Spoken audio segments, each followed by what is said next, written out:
A ver, ¿cómo se lucha contra un tirano? Es una pregunta, bueno, tan antigua como el poder mismo, ¿no? A lo largo de la historia nos hemos enfrentado a la opresión con ejércitos, con rebeliones, vamos, con todo tipo de armas. Pero, ¿y si no tienes nada de eso?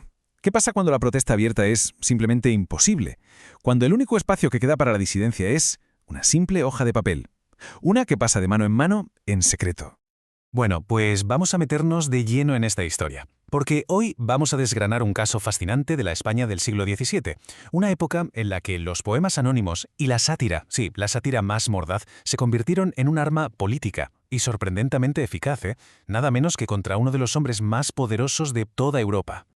Y para empezar, tenemos que ponerle cara a nuestro protagonista, o más bien, al objetivo de todas las críticas. Hablamos de Gaspar de Guzmán, el famosísimo conde duque de Olivares. A ver, para que nos hagamos una idea, a principios del siglo XVII, este hombre era, sin exagerar lo más mínimo, quien de verdad movía los hilos del gigantesco imperio español. Olivares tenía un cargo muy particular y bastante precario, la verdad. Era el valido del rey Felipe IV. ¿Y esto qué significaba? Pues que tenía un poder casi absoluto, inmenso, pero con una contrapartida enorme. Era el pararrayos de todas, absolutamente todas las críticas. Ya lo decía el gran Quevedo, que lo conocía bien. Hiciera lo que hiciera, al final la culpa siempre era del valido.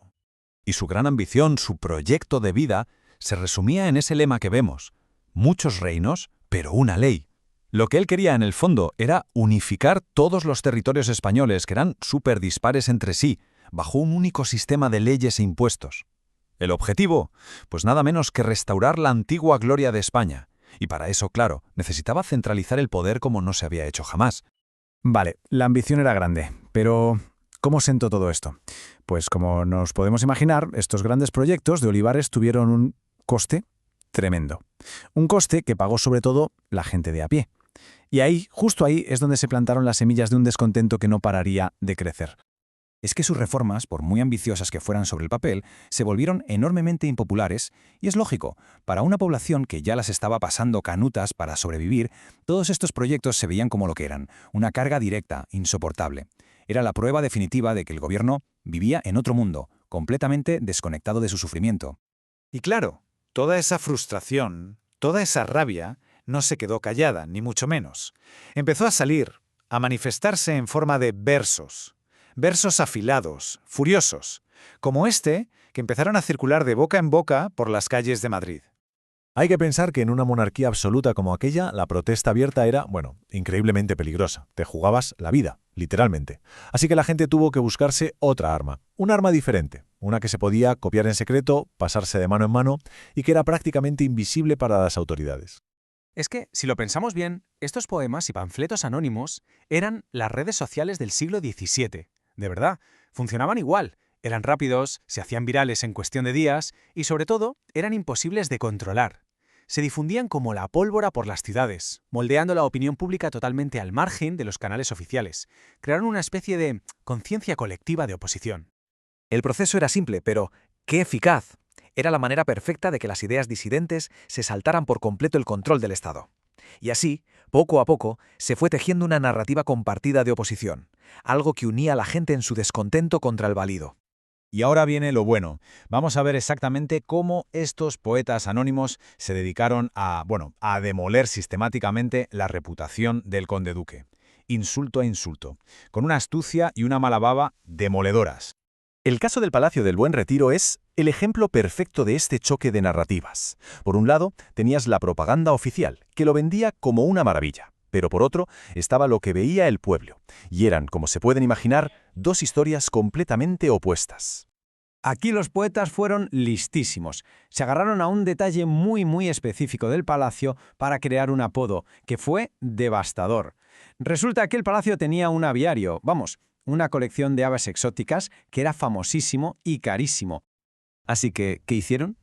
Empezaron a llamarlo, con toda la sorna del mundo, el gallinero. Fijaos qué genialidad.